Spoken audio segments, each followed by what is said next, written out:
Okay, good afternoon. So today, as you know, we have a guest, but first I'd like to start off by mentioning the Secretary General's statement on Afghanistan, which we released yesterday, in which he expressed his grave concern at the deepening humanitarian and economic crisis in the country and the threat of basic services collapsing completely. The Secretary General called on all parties to facilitate safe and unimpeded humanitarian access for life-saving and life-sustaining supplies, as well as for all humanitarian workers, men and women.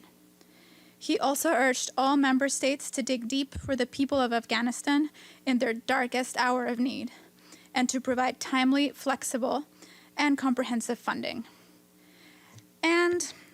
And now we will hear from the UN's Deputy Special Representative for Afghanistan and Resident and Humanitarian Coordinator, Ramiz Alakbarov. He is joining us today from Kabul to talk about the current situation in the country. Welcome, Ramiz. Please take it away. Thank you very much. Can you hear me? Yes, we can hear you. Am I audible? Okay, thank you very much. Thank you very much, everybody, for joining today's press conference and the briefing. I would say that situation in Afghanistan continues to Ramiz, sorry, if it's a little bit low, can you speak a little louder, please? Get sure. A little Can closer. You hear me better? Yes, much better. Thank you. Okay, thank you very much. So thank you very much for joining the briefing today. Situation in Afghanistan from a humanitarian perspective continues to be extremely tense.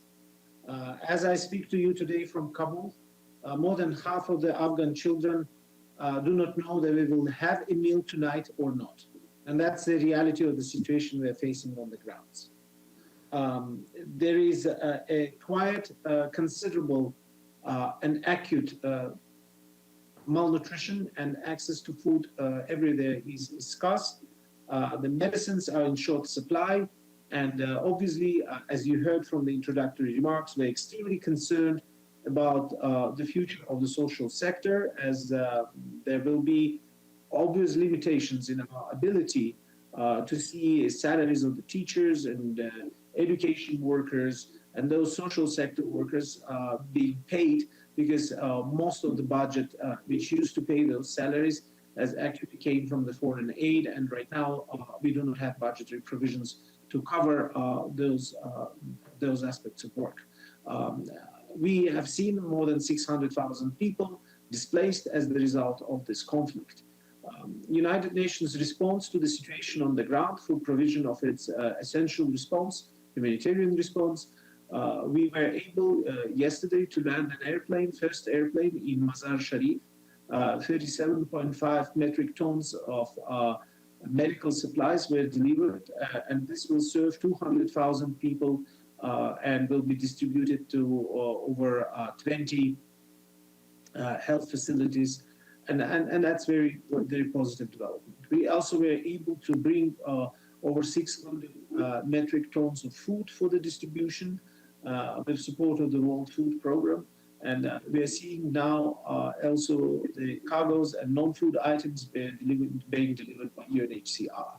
Our mobile teams and colleagues from UNICEF are providing access to the water and sanitation services.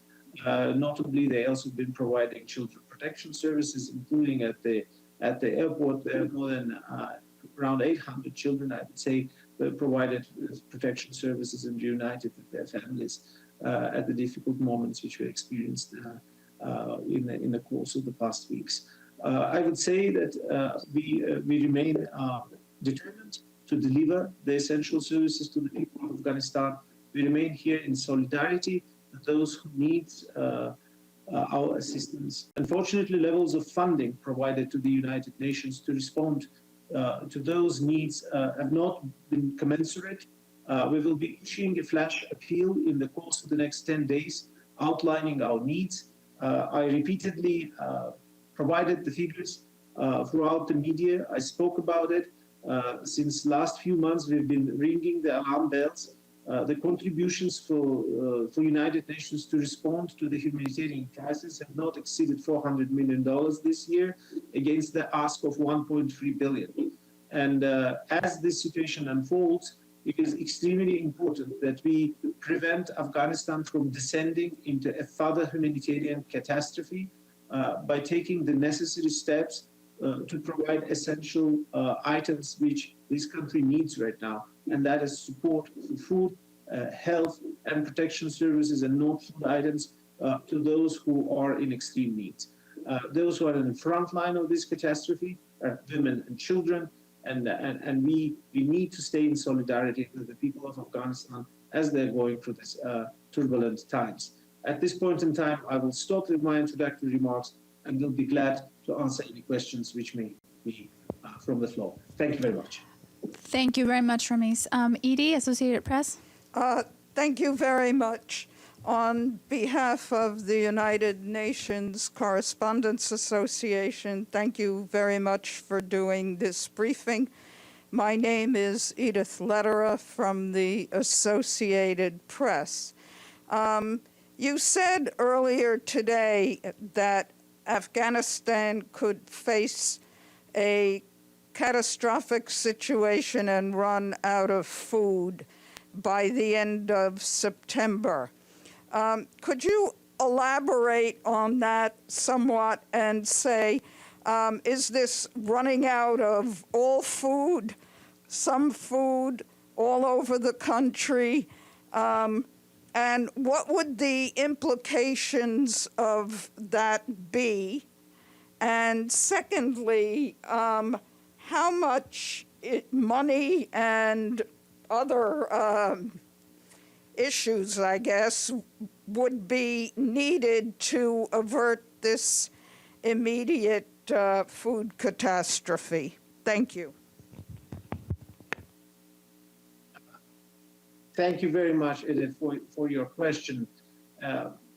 What we have said before is by the end of September, the stocks which World Food Program has in the country will be we will be out of stocks. We will not be able to provide those essential food items because we will be out of stocks. And for us to keep the current demand, we need at least $200 million only for the food sector to be able to provide the food to the most vulnerable. And those most vulnerable are children. More than half of the children in the age of under 5 right now and in extreme state of malnutrition. That's what it means. And those children will not get food. And that's beside the fact that actually at least 1/3 plus of this country's population right now is not sure that that family will have a meal every day or not.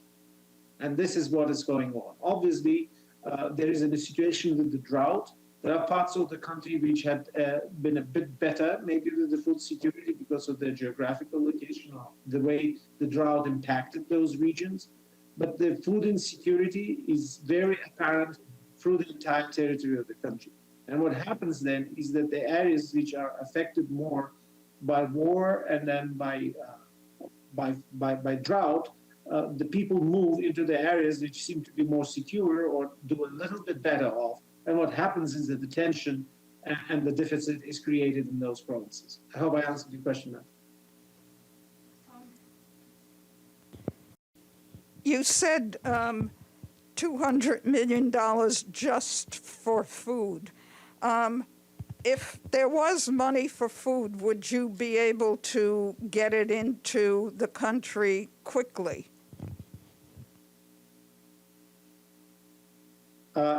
Absolutely. We were able to deliver 600 metric tons of food by trucks and using the border crossings from Pakistan. As I said earlier today, we were able to land the first airplane in Mazar Sharif with medical supplies. We shall be able to continue this operation in those airports outside the Kabul, which are operational. We're working on making access available in our landing sites throughout the country. And we are actively requesting and talking about the humanitarian access to the Kabul Airport, where we hope the services will be restored soonest so that they can start delivering food and non-food items directly to Kabul. Right now, we do not have that opportunity, but as I said yesterday, that was the first plane we were able to land in Mazar. Yes, one more quick follow-up. Have you gotten any indications from any donor nations of immediate support to prevent this food catastrophe? We have received positive indications from 2 major member states. I will not be making any announcements because those countries would be making, but there is an interest, and we are hoping for support. However, I believe we will be still short of our needs. It requires a wide, broad solidarity among the donors, and it definitely cannot count on 1 or 2 donors. We need a broad participation of international community in these resource mobilization efforts. Okay, thank you. Betul, please. Thank you very much. Betül Yürük, Turkish News Agency, Anadolu. Can you please tell us how many people in Afghanistan you are reaching out? What was that number before and what is that number now, especially after the Taliban takeover? And do you have safe and unimpeded access? That's what the Secretary General has been calling for. The humanitarian staff on the ground, are they being prevented? Do you think they're safe when they reach out to the people? Thank you very much for this question. I believe there are several questions in one. First of all, our reach within Afghanistan is about, we've been targeting throughout humanitarian appeal to reach out to 18 million people, but we've been actively able to reach about 8-9 million people as the direct beneficiaries of our assistance. Now, our ability to reach to more people directly commensurates with the amounts of contributions we receive, because you aim for 18 million people assistance, but you receive only a certain proportion of what it is that you're asking for, and we've been asking for 1.3 million, we receive 400. In terms of access, humanitarian partners of the UN system have access to 394 districts right now of Afghanistan. Afghanistan has 403 districts, I believe. So it's mostly entire territory of the country. Obviously, from the beginning of the year, in the active phase of the war, we have faced a considerable increase of impediments. At this point of time, those impediments which related to the crossfire and military hostilities are done. Now, if you're asking me how Taliban is facilitating humanitarian activities, are they providing access and the quality of that access, I could say that overall at the central level, they're giving us every assurances. The operational space on the provincial level depends from one province to another. And that relates to a number of issues, including, for instance, participation of women. In some provinces, provincial authorities of Taliban have authorized full participation of women in assessment. They can return to health services, they can return to education services. In other provinces, we have not received that possibility. And they were not able to return to provide the health service, educational service, or to participate in the assessment of the humanitarian needs, which is extremely important. So I would not say that we don't have an access. We have an access. I wouldn't say that this situation is ideal. It is very different from one region to another. But as overall, humanitarian partners are able to provide and continue their work. We continue to advocate very strongly with Taliban, first of all, for respect to the principles of gender equality and participation, so that women can return to work and provide the required assistance, and that we be provided with every necessary facilitation to this work. And that is work in progress at this point in time. Thank you. Thank you. We'll take a question over here, please.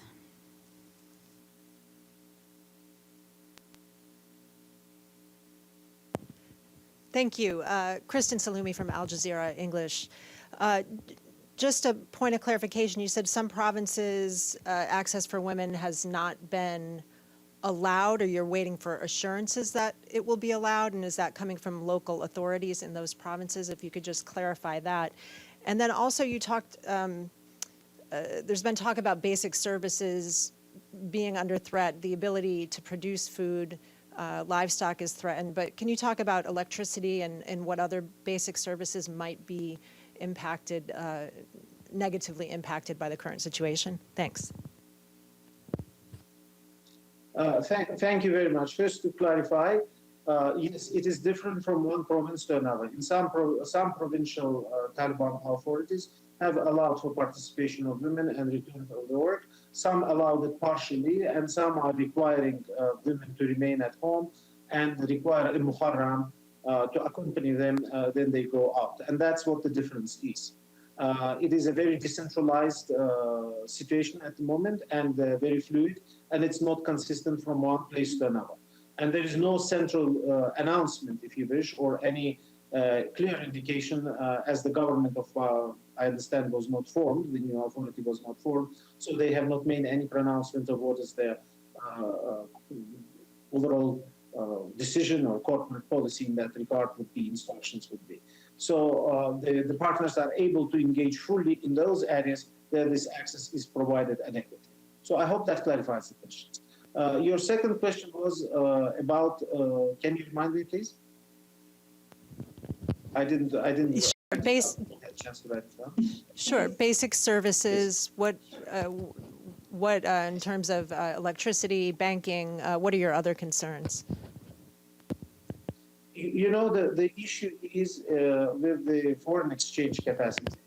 I understand that the banks have very limited amount of cash. And right now, the withdrawal amounts in the city, from what I'm being told, are limited for $300 to $100.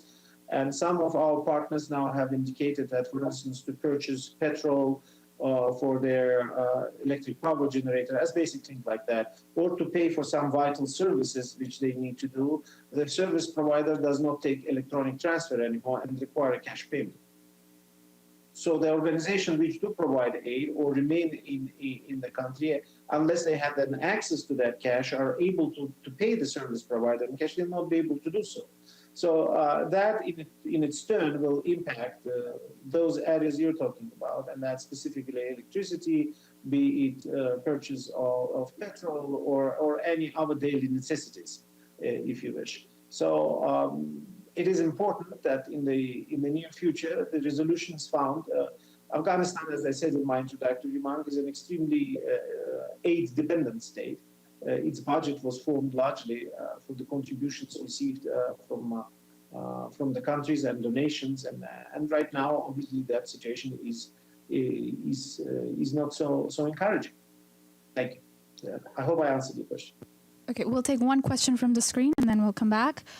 Philippe Rater, AFP, please. Thank you. About the issue of the famine, can you give us an idea about if the problem is everywhere in the country or if certain regions are more affected than others? Thank you.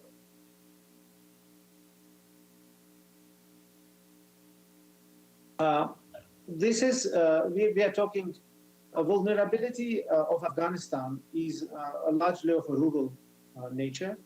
The areas which have been suffered the most are in the south. These areas, the drought has been very, very strong. You also see the parts of the northeast of the country, the effects of the drought were most profound. Central highlands have seen very little rain the last year as well. So you basically are looking at the traditional map of Afghanistan, where the rural activity and rural production of agriculture has been dominating the economic picture. And you could see that these areas have now suffered, and the people tend to gravitate to the city centers. As they gravitate to the regional city centers, there you observe an issue of large concentration of population and their inability to access the food stocks, right? For those areas which traditionally do a little bit better, like Kunduz is one of the areas which traditionally is considered in Afghanistan really a kind of a red basket, right, of the country. The problem is not just the availability of food, but the availability of storage facilities, availability of processing facilities, the lack of infrastructure, a lack of ability to keep the harvest, process the harvest, and somehow preserve it and transport it also creates a problem. So it is a multi-layered issue.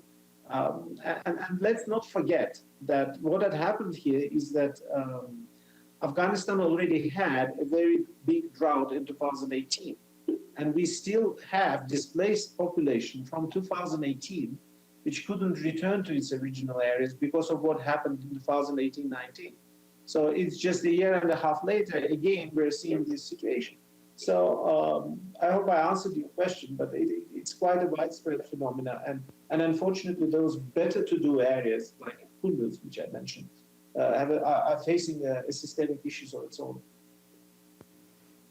Okay, thank you. We'll go back here in the room, and then we'll turn to Abdelhamid, and we'll try to take a couple more. Thank you, sir. My name is Abdelhamid Sayam from the Arabic daily Al-Quds Al-Arabi. Hold on, Abdelhamid, one second. One second, sorry. Can we go first to Yuki and then to Abdelhamid? Okay. Okay, thank you. I'm Yuki Sugimoto from NHK. So I want to follow up the previous question on women accessibility. So since a lot of national staff working on the ground are women, does you and your staff have any concrete plans to deal with Taliban if they officially ban women from working, especially those women working at high-level positions? Thank you very much. Of course we do, and we will do everything what is necessary for our women staff, and we will continue to maintain our strong and principled position on the women's rights and gender equality. First of all, when it comes to our national staff and our female staff, first of all, we are focusing on their safety and security and putting in place the required measures. They all continue to be employed and they work. As I said, the situation from one province to another is not similar, is not the same. So their safety is a big priority for us. At this point in time, we are focusing on this priority as a central one. So their safety for us is important, their employment, their ability to discharge work. But we are waiting for the Taliban to come up with their overall policies, because provincial policies is one thing and overall national policy is another thing.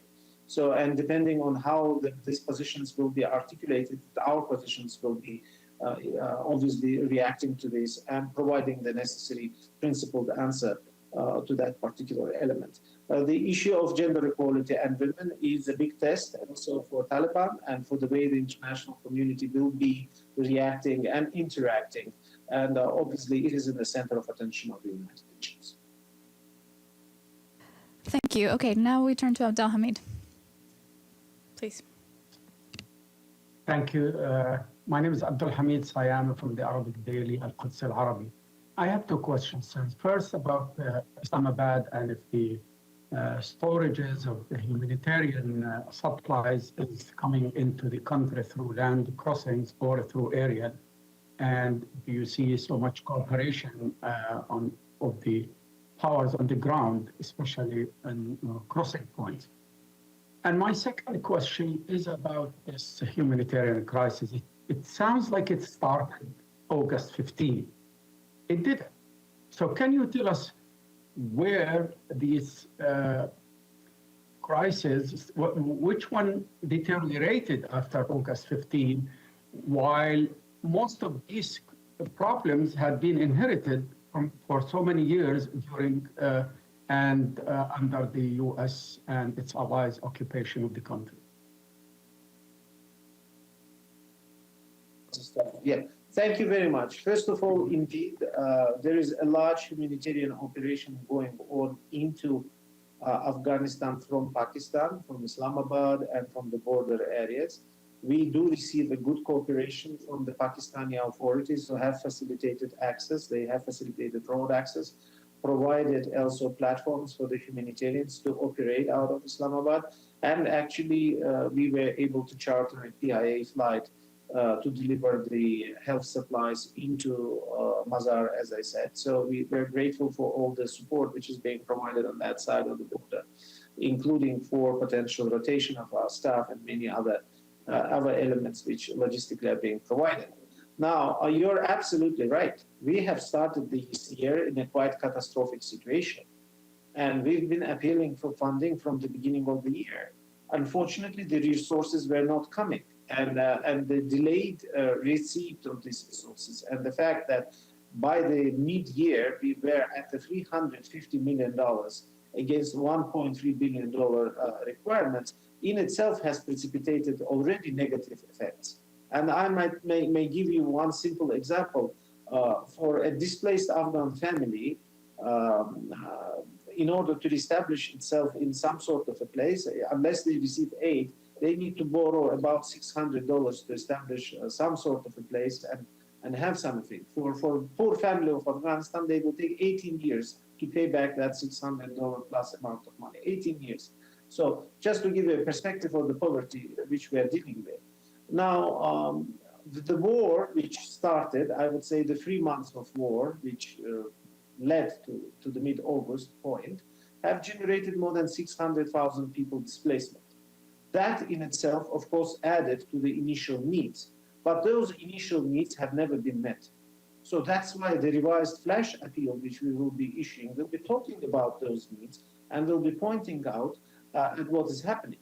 Now, as I said, at this point in time, we have to see what would be the other consequences of the current situation, specifically if the international funding will not be provided to support of the health and education sector, or how the economic situation will react to the lack of cash. That can create its own humanitarian consequences, and hopefully we will be able to avoid that, and that's why we are appealing for funds, which we at UN never have received, to be able to address those difficulties. Thank you. Okay, over here. Hi, thank you. I'm Grigory Sapochnikov, TASS News Agency. Thank you for this opportunity. Mr. Alakbarov, how can you estimate nowadays the current humanitarian situation in Panjshir?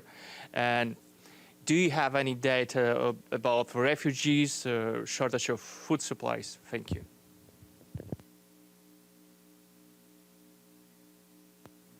You're referring specifically to the current fighting in Panjshir, and if I have any data about the displacement of food needs there, is that your question? Yes, that's correct. At this point in time, these are recent developments. I understand from this information we have that the fighting continues. First of all, the United Nations position is that no fighting should be continuing, that everybody should be resolving the conflicts in a peaceful manner, and that there should be an agreement, and that we have been advocating for the cessation of hostilities from the very beginning of this conflict. What we are asking all parties to the conflict is to observe the humanitarian law and provide access to the humanitarians to be able to deliver aid and to access to the population. I do not have immediate information from the Panjshir Valley, because at this point in time we do not have latest data coming about the displacement. It will probably be coming in the next few days, but right now I don't have the data which I can provide specifically to that point you're referring to. Okay, Dulcie, please. Hi, thanks very much. I'm Dulcie Leinbach from Pass Blue. I have a couple of questions about how many national staff, UN national staff, are still in the country. And when you say that the situation for women's rights and overall Taliban policies differ from province to province, is that because there are different authorities in charge from province to province? So are the Taliban not in full control of the country? And how would you describe the mood in Kabul today? Thanks. Thank you very much. First of all, indeed, Taliban is a very decentralized movement. Many of the Taliban local leaders, fighters, those who are in charge, they represent different ethnic groups. They represent different cultural groups, and they may interpret the type of the philosophy which the group follows in different ways, which means that in some places they allow a greater flexibility and in other places don't. In some places, a commander or a person in charge may be more educated and have a different interpretation, and in some not. That's what it is. It's not that there's somebody else is in charge of that particular area. It is Taliban and Taliban-affiliated military commanders and groups. It's their interpretation and how they see implementation of those rules, those beliefs and Sharia law in their particular constituency. And that's what constitutes the difference. You asked me a question about a number of the national staff in the country. I will not be giving you a number for obvious reasons. I could say that most of our national staff continues to remain in Afghanistan. United Nations is not a foreign embassy, it's not a country, it is a United Nations. It has a mandate to remain in the country. We have not withdrawn from Afghanistan, we have not closed our offices. We have never done in no country in the world, and we will not do so in Afghanistan. For as long as we have a place and space to operate and to respond to the humanitarian imperative, which is to assist in a partial way, to assist those people who are suffering on the ground, and to provide that essential service to the people who are suffering on the ground. Our national and international staff continue to remain in the country. Those of our national staff who wanted to relocate and wanted to be outside of the country, some assistance was provided to those who wanted to be, but most of our staff are here. Many are working, assisting and helping people of Afghanistan at this particular juncture. And that is a great sign of their dedication and patriotism and their ability to continue to deliver services, just as our international staff do on a daily basis here in Kabul. Thank you. Okay, we're gonna go to someone on the screen. Iftikhar, please. Thank you, Mr. Alakbarov. My question has been asked by my colleague, Abdul Hamid, but I will still ask you, there was supposed to be 3 Pakistani International Airlines flights to Mazar-e-Sharif. One has taken place. When are the rest of the flights going to take place? Thank you very much. I do not have the details about the next 2 flights, but I'm aware that there's a number of flights being planned from Islamabad. As I said, Islamabad has become a major hub through which a lot of humanitarian assistance is being delivered. It also has been an important point for evacuations and relocations. So I know that Islamabad Airport was extremely busy. Also on the side of Mazar, as you know, once the transition of power had happened, and there is a lot of administrative and logistics issues, there are changes on the grounds. So the flights have started, but probably for the next few days, they will not be as regular as we want them to be. We are, however, very determined to see the next flights going with the medical supplies and more of them landing, not just in Mazar, but also in Kandahar and other airfields. So the humanitarian priority right now to open a delivery of aid to those airfields which have not seen that much action as Kabul did, as we are hoping that in some near future there will be restoration of some essential services at the Kabul Airport so that we can service the capital as well. Thank you. Okay, we're gonna take a couple of follow-ups. Batul and then over Al Jazeera. Thank you. Just a quick follow-up on the Kabul airport. Do you think you'll be able to use the airport anytime soon to bring in aid? And have you had any discussions with the Taliban in terms of the airport and using it? Thank you very much. Yes, we have discussions and we have submitted formal requests. Afghanistan is one of the countries where UN operates its own aviation services, which are known as United Nations Humanitarian Aviation Services. Some of those flights already took place, as I said, into Mazar and in Kandahar being planned. So we have not restarted the full operation yet. I cannot tell you any forecast on the situation in Kabul airport right now. I know that Taliban is working with some member states to restore the services and render it operational. We do not have an optics into how soon it will be. Our request to all of those who are supporting that work, that this work happens soonest, because it is important for us, not just for the rotation and bringing of personnel and things like that, but most importantly to deliver first food, medicines, and those relief items. We are hopeful, but I don't have an optics on the dates. Sorry, just a quick follow-up. Can you tell us when you submitted your formal request to the Taliban, and have you heard from them yet?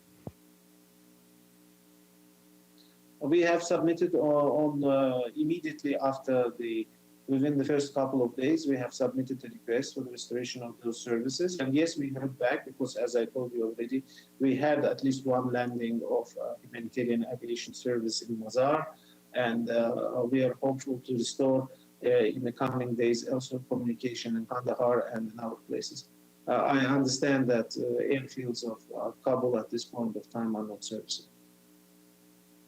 Thank you. Okay, I'm very mindful of the time. We're going to do a quick flash roundup so that Ramiz can answer. Kirsten, then Edie, and then Evelyn. Can you please, we're going to go 1, 2, 3, and then Ramiz, you can answer.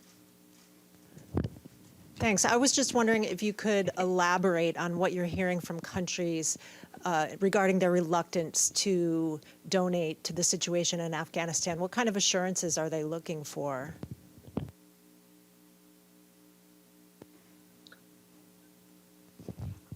Thank you very much. What?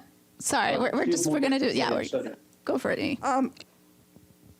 I'm guessing that you're now the highest ranking UN official left in Kabul. Have you had any conversations with the top Taliban leadership about the UN's presence and the future shape of their government? Thank you. And Evelyn, finally.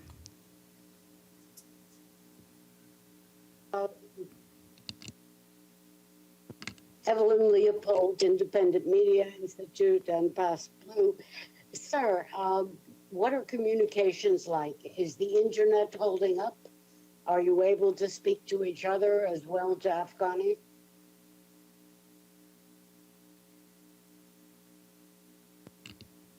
Okay, Ramiz, please go ahead. Thank you. I couldn't capture the second question, which Edith asked. Can I ask it to be repeated, please? Certainly.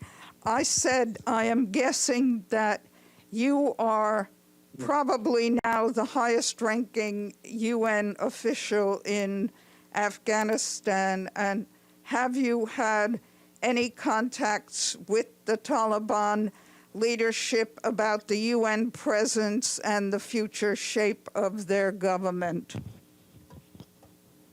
Okay, I'm going to be on live in a moment. Yeah. Thank you. Should I answer 3 questions? Yes, please. Yes, please go ahead.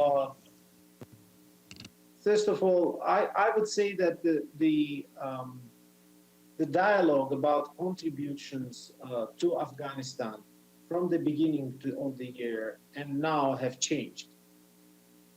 At the beginning of the year and as we're going through this year, a lot of discussions were about aid conditionality, about what works, and about the national ownership and the ability of the structures to deliver on the ground. That the aid conditionality has been a very, very important element all the way from the Geneva conference last year. So I would say that this probably was one of the factors which has been shaping the funding landscape. And also there was this very strong position of the government of Afghanistan with regard to the on-budget contributions and with regard to the utilization of various pooled financing mechanisms. So I would say that we have received $380 million in that period, approximately, as the backdrop of that landscape. Now, moving into me being the most senior official, there are 2 of senior UN officials currently here on the ground.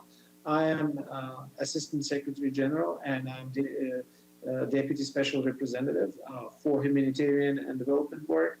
Right now, I'm focusing on the humanitarian issues. We have a Deputy Special Representative political, who is Ms. Mette Knudsen. So there are two of us currently in Afghanistan.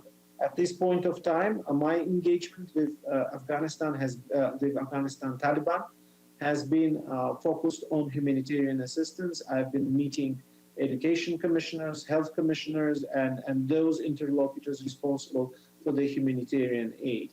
I do not have any direct review on the political process of formation of the new cabinet or any contacts higher up with regard to those elements, Edith, that you had asked. My contacts are direct humanitarian and related to provision of assistance to the people. The last question was on the connectivity. I hope you heard me well today. So we do have internet connectivity for now. We do have a reasonable communication. I have not experienced any issue connecting with our staff who are in various cities around the country. We are regularly in touch with them, not just for the discharge of the office duties, but also their safety and security. I could not complain at this particular time about communication disruptions for the work of the UN or what I have experienced personally thus far. Thank you. Thank you so much, Ramiz. This was so interesting. And please come back again anytime. As you can see, there's plenty of questions here. And please, thank you to all your colleagues. Stay well, stay safe. Thank you very much for having us, and thank you for keeping Afghanistan in the center of attention. And please advocate for resources to help the people of Afghanistan. Thank you so much. Thank you.